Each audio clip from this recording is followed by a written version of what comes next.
Our company, we are Pribina Operations. We are the private public partnership in Slovakia.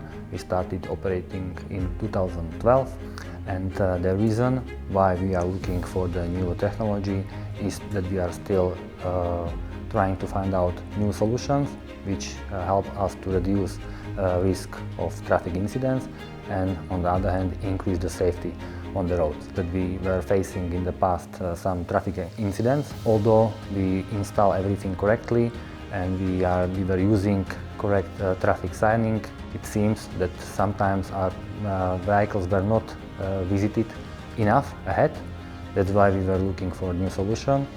This safety cloud from HAAS help us to make our cars more visible on the road, and this help people to change direction and slow speed much faster. So we are part of the smart infrastructure, and then this is helping us to be more safe on the road.